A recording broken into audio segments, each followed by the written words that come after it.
I finally saw Challengers, the movie. It's about time.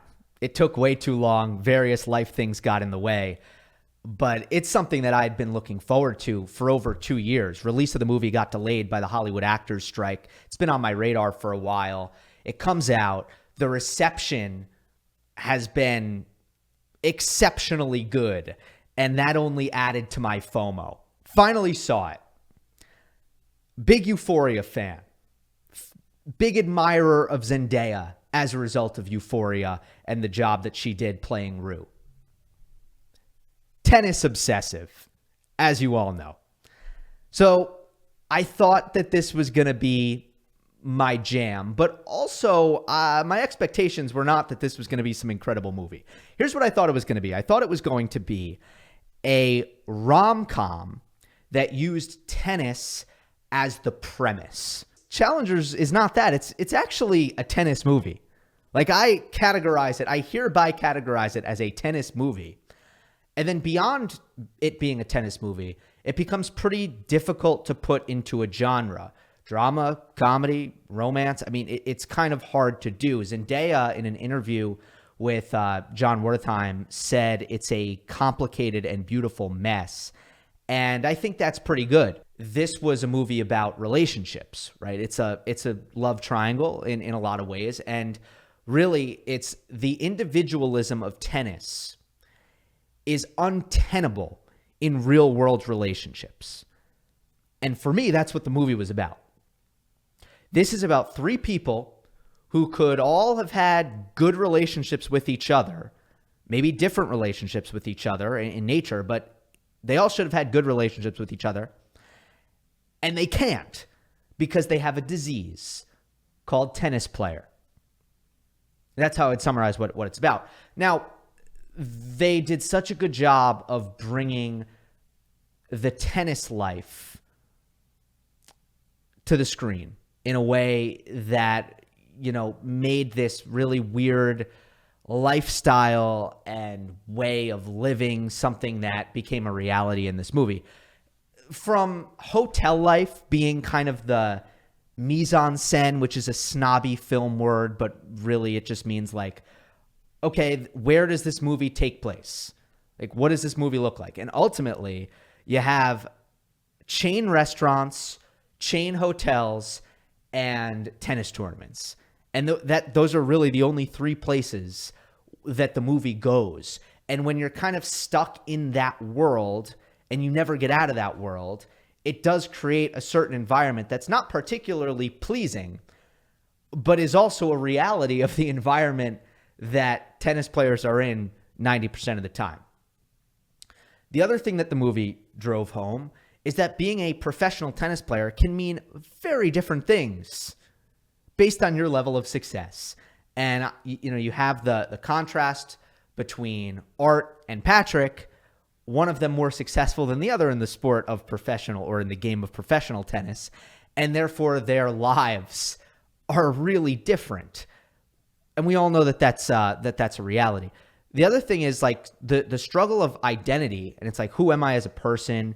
And what am I beyond hitting a ball with a tennis racket? That identity struggle, I don't know this from experience, but I know it from listening to people who have been through it.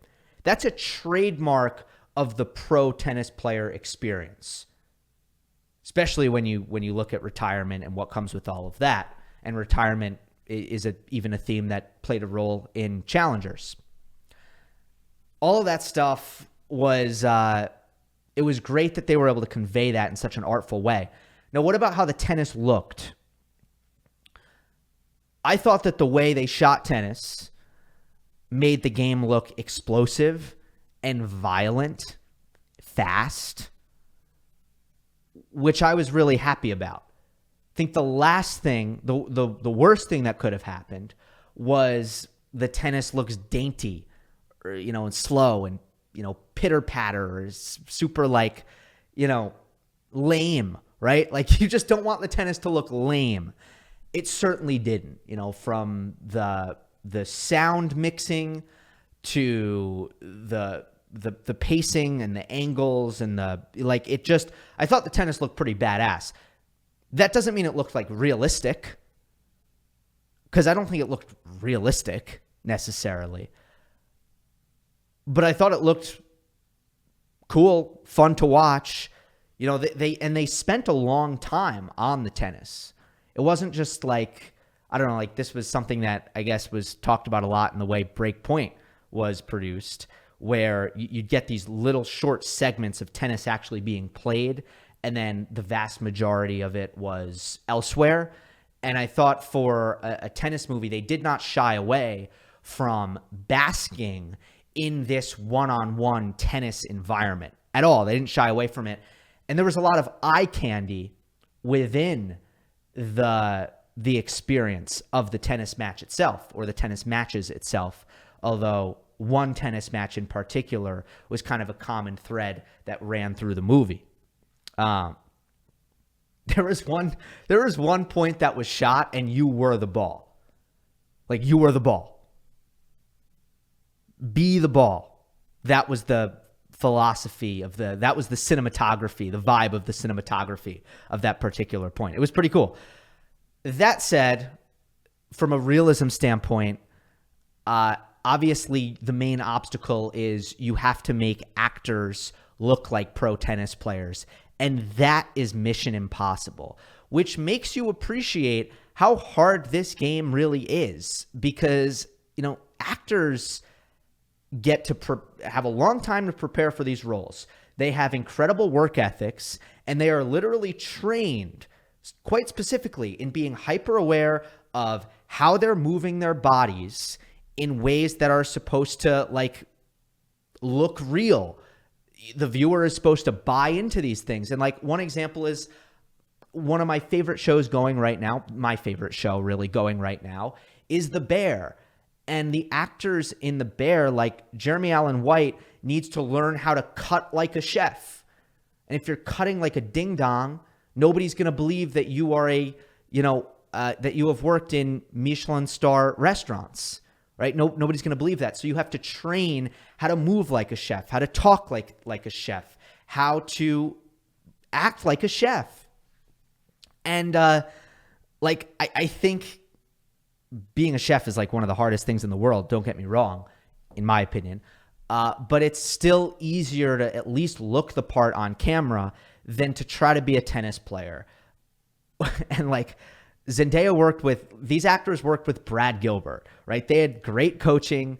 They trained their butts off to try to like look as good as possible. And they did a good job, but they didn't look like pro tennis players.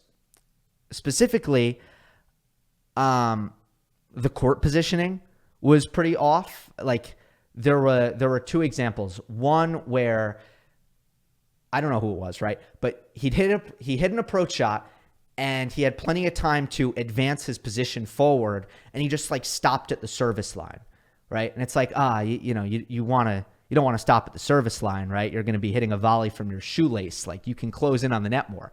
And then there was another one where he hit a return of serve that was super weak, middle of the court. He's about to get attacked. He just stood on the baseline. It's like, you might want to move back, like retreat. You hit a bad return, like you're about to get attacked. And then there's grips. Grips were off.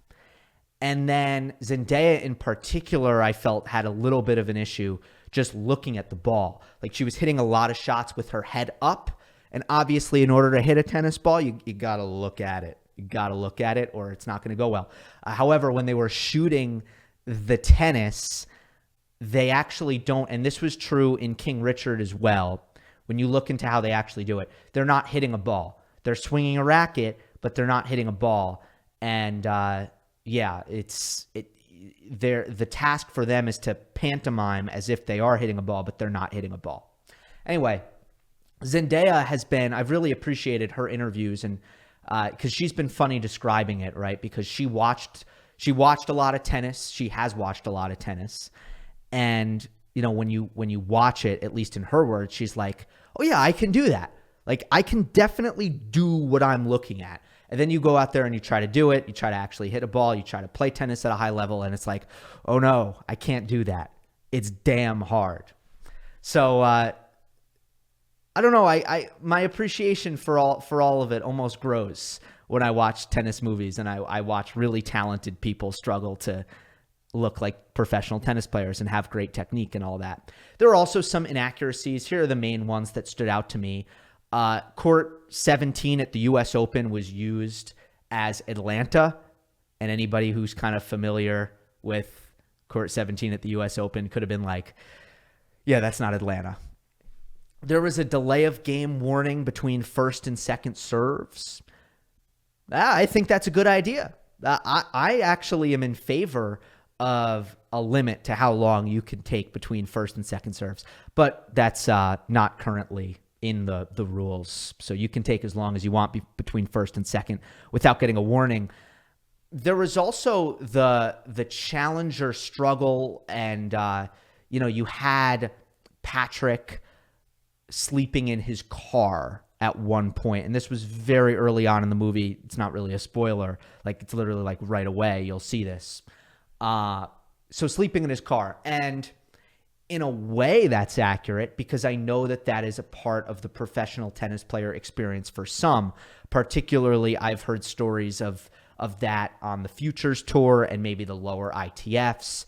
But what's funny about the whole challengers thing is, of course, the movie frames a challenger as the pits, the dumps. In reality, if you can qualify for challengers and if you can have a career where you're playing challengers, you can actually sustain yourself. Like, you can have a career playing challengers and you don't have to sleep in your car. You do make enough money to not have to sleep in your car. Now, can you hire a full-time coach, a full-time physio? No, right? Like, those are more realistically the sacrifices that are made if you can't make the main tour and you're kind of toiling in at the challenger level. But certainly you don't have to sleep in your car. If you're in the, if you can't get out of the futures or you can't get out of the lower ITFs, that's when you might have to sleep in your car and you literally will run out of money. So that was a slight inaccuracy. Like, the challenger struggle is not to that extent. And like, if you can make challengers consistently, that's actually like really good. Like, there are a lot of pro tennis players who are just trying to make challengers, right? And then, Art in real life, who is the more successful pro, Art would have had more of a team of people, and it felt very like him and Tashi kind of alone at it, but that's okay. That was a slight kind of inaccuracy in my opinion, but I understand why. Like, you don't want to muck up the movie with like, here's the physio, like, here's the agent. Like, that would have been really unnecessary. The music was out there and really added to it. I'm not going to talk about that like in detail because it's not my expertise. The movie was heavily stylized, which was, I think, really important. Like, I think the movie would have suffered if it tried to kind of go into this hyper realism kind of mode. Instead, it was very aware that it was like making a stylized movie, so to speak. So the way it was shot, the way the music was, it added to kind of the experience of it all. And ultimately, the way it jumped around, because it didn't tell the story in order, and it really did a lot of jumping around in terms of time periods. I thought that was really effective in just tearing the viewer in different directions, which is the whole point of like a love triangle movie or a dynamic where you have different relationships going different directions. Tennis careers going different directions at different periods in time. And I think the whole experience was all about being twisted in this sort of crazy, chaotic knot going a million different directions. And the fact that you were jumping between time periods and you were kind of putting the puzzle pieces together, that was really effective in the whole experience of watching the movie. And then like that crazy knot, it never, to kind of push the metaphor even further, the loop is never closed. The knot is never untangled in some sort of like super satisfying way. And to be honest, I found the ending more confusing than thought-provoking, and I totally respect that most movies aren't and shouldn't. Many movies shouldn't end in a way where it's like, and then that happened, and we're completely satisfied, and we get closure, like total, this sense of closure. Like, not all movies should provide that, but at the end of the day, like, the more I try to hold some sort of satisfaction in the ending, the more I struggle with that. Ultimately, I just enjoyed the experience. I enjoyed the ride that was the Challengers movie, and that was plenty good enough for me. I thought this was an awesome tennis movie that embodied the mentality of a tennis player, the bizarre life that is professional tennis, the bizarre world that is professional tennis, in a way that was awesome and entertaining. And obviously sex appeal was part of it as well. And like, well done all around. High marks to the Challengers movie. Hope you enjoyed. Don't forget to subscribe. I'll see you next time.